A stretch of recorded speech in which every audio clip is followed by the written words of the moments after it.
Bem, pessoal, agora que nós já fizemos a leitura do conteúdo, né, tiramos as dúvidas, eu vou fazer aqui uma atividade focada nas questões das atividades. E aqui na questão 1 está dizendo assim: leia o texto retirado do Facebook de um adolescente e marque a alternativa correta. Então, aqui nós temos uma imagem onde vocês podem observar a comunicação entre duas adolescentes utilizando aí o Facebook. Observe bem que nesta comunicação as adolescentes elas utilizam formas reduzidas para se comunicar, né? Então, esse tipo de linguagem, ela é padrão, informal, culta ou formal. Então, vocês vão analisar esse tipo de linguagem que está sendo apresentado na imagem e vai marcar a opção que melhor responde aí qual é o tipo dessa linguagem, certo? Na questão 2, temos aqui uma informação que está dizendo: o registro de determinada variedade linguística pode ter uma função fundamental no texto literário quando corresponde à falta de uma personagem, ajudar a compor suas características e apresentar informações sobre o grupo ao qual esta personagem pertence. Então, aí, a variedade linguística, ela ajuda o leitor a identificar a característica do personagem. Então, no texto está dizendo assim: é para além da fala, documento de matuto.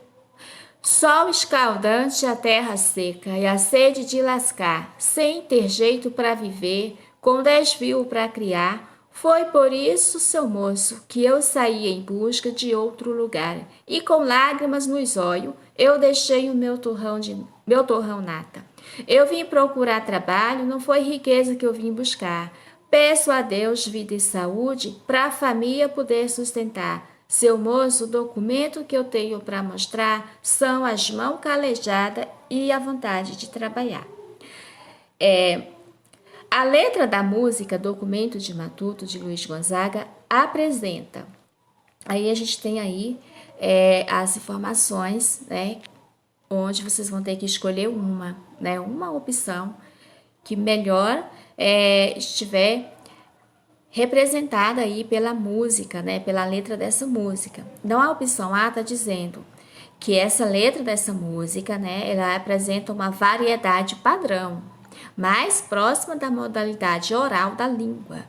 Então, assim, esse tipo de linguagem que está sendo utilizada no texto, ela apresenta essa variedade padrão.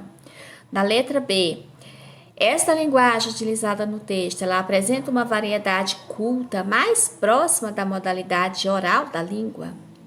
Ou a letra C, apresenta uma variedade regional mais próxima da modalidade oral da língua. Ou a letra D, apresenta uma variedade regional mais próxima da modalidade escrita da língua. Então, vocês vão analisar e vai escolher uma dessas opções, certo? Na questão 3, nós temos aqui na questão 3, né, uma informação onde fica bem claro o que é a norma culta e o que é a norma coloquial. Em seguida, a gente vai fazer a leitura dessa tirinha, onde está dizendo o seguinte: aqui nós temos um garçom servindo, um senhor, né? E o garçom diz assim: é uma honra recebê-lo para o café da manhã, senhor. O senhor responde: obrigado. Esses ovos estão frescos? Ele pergunta, né? O senhor pergunta. O garçom responde: claro, senhor. Nós recebemos um novo carregamento todo mês. Bom, aí a tirinha tem aí um diálogo, né? Uma comunicação entre uma pessoa que serve e o outro que é o senhor. E aí tá perguntando, esse tipo de linguagem, ela é uma linguagem formal? Eles estão utilizando uma linguagem formal, uma linguagem cotidiana, uma linguagem coloquial ou uma linguagem informal. Então, temos aí uma única opção que responde melhor qual é o tipo predominante desta fala entre o cozinheiro, né, e o senhor que está sendo servido.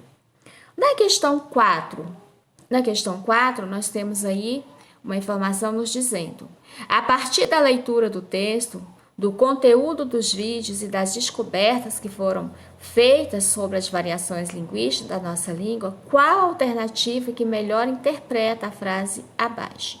Aí vem uma frase aqui: um poliglota na própria língua. Como brasileiros, devemos ser poliglotas em nossa própria língua. Então, assim, o poliglota, o que quer dizer o poliglota? Quer dizer aquela pessoa que ela fala, né, muitas línguas. Então, é adjetivo de dois gêneros. Pode ser tanto homem como mulher, né, como masculino, feminino, mas que pronuncia, que escreve, que domina várias línguas. Então, está dizendo um poliglota na nossa própria língua, por quê? Porque justamente por causa da variação linguística. Apesar de ser uma única língua, a língua portuguesa, que é a língua oficial do Brasil, porém existe aí várias formas de se comunicar, de pronúncia, não é isso? Nós estudamos aí dentro aí desse assunto a variação linguística. Então, a frase ela sugere que nós brasileiros nós devemos ser como se fosse um poliglota na nossa própria língua, ou seja, falar e compreender, ter o domínio de todas as variedades linguísticas da nossa língua, tá? Tá, então vamos para as opções. Isso quer dizer o seguinte, quer dizer, ser poliglota na própria língua é saber adequar o modo de falar e valorizar as variações linguísticas dentro das comunidades, é respeitar a identidade do outro falante, e, consequentemente, é ter a própria identidade respeitada. Letra B. Ser poliglota na própria língua é fazer uso da língua padrão em diferentes situações. Letra C. Ser poliglota na própria língua se refere àquele que sabe ou fala muitas línguas? Letra D. Ser poliglota na própria língua significa que devemos falar diferentes línguas de diferentes países? Certo? Vamos para a questão 5? Na questão 5, nós temos aqui também um pequeno texto, né? Um trecho aqui, aliás, de um texto do Luiz Fernando Veríssimo, e o título dele é Capitulação. Capitulação, aí vem, delivery. Até para a telepizza é um exagero. Há quem negue, um povo com vergonha da própria língua já está entregue. Antes de passar aqui para o comando da questão, a gente precisa pensar um pouco o que é a capitulação. A capitulação é o ato de se entregar, de se render, certo? Essa expressão, a capitulação, ela acontece muito nos campos de batalha, nas guerras, onde um grupo ele acaba se rendendo, se entregando, tá bom?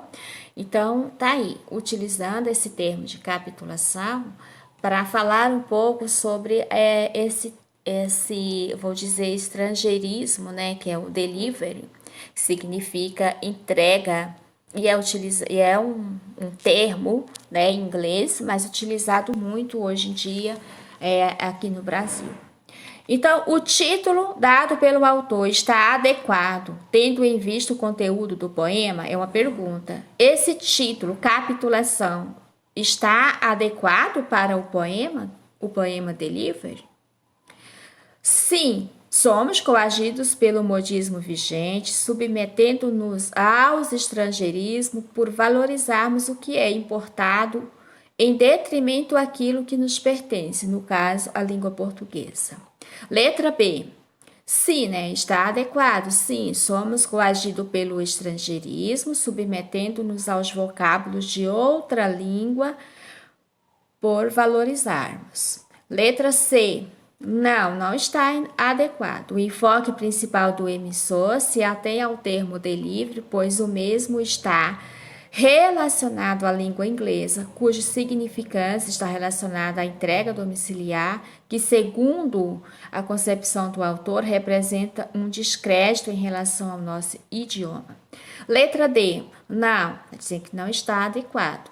Não, o enfoque principal do emissor se atém ao termo delivery, pois o mesmo não está relacionado à língua inglesa, cuja significância não está relacionada à entrega domiciliar, que, segundo a concepção do autor, representa um descrédito em relação ao nosso idioma.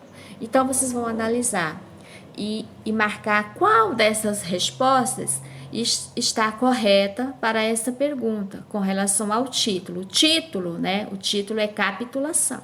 O título está adequado, tendo em vista o conteúdo do poema? O conteúdo do poema, qual é o conteúdo do poema? Está falando sobre o estrangeirismo, sobre o emprego de vocábulos de outras línguas, né? No caso, o termo delivery, ele é um vocábulo inglês e muito utilizado na língua portuguesa, né? Que foi incorporado aqui pelos brasileiros na nossa língua. Então, está havendo isso mesmo, essa capitulação? Vocês acham que isso que o título está adequado com o conteúdo? Né? Seria essa a pergunta. Na questão 6, releia o trecho do texto 311. Quando botei o pé em terra, na ramada da estância, ao tempo que dava as boas tardes ao dono da casa, aguentei um tirão seco no coração. Não senti na cintura o peso da guaiaca. O trecho procura representar a maneira como a personagem fala. Que recursos são utilizados para isso? Então, esse trecho, ela quer caracterizar a personagem, né? Ela quer destacar, quer passar para o leitor como é essa personagem. Esse personagem, ela é uma personagem que fala dessa forma. Então, para dar essa representação, para poder deixar essa caracterização, essas características bem claras, quais são os recursos que está sendo utilizado aí nesse trecho? Está tendo o emprego do registro informal? Pessoal, aqui nessa questão, vocês vão dizer para mim se está certo ou se está errado. Vamos colocar um C na frente da informação que estiver certa e um E na frente da informação que está errada. Porque eu observei que as opções aqui para marcar, nós temos aí umas opções que estão repetidas, então não vai dar certo. Só analisa para mim se está certo ou se está errada. Coloca C ou E. Na informação de número 1. Existe um emprego de registro informal. Aqui nesse trecho que eu li, existe registro informal? Né? O emprego de registro informal? Na informação 2. Pontuação que reforça a expressividade. Está tendo os sinais de pontuação aí reforçando a expressividade? A informação 3. A ausência de pontuação. Não está tendo pontuação? Vai colocando se sim ou não, tá? Se é verdade ou não. A 4. Existe emprego de registro formal, ou seja, está sendo empregada a linguagem formal aí nesse trecho. 5.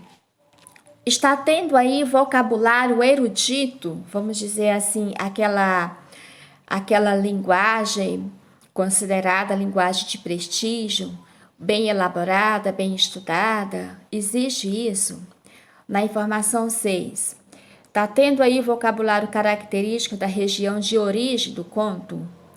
Então, vocês vão analisar essas 6 informações e vai escrever na frente para mim a letra C, se a informação estiver certa, E, se a informação estiver errada, certo?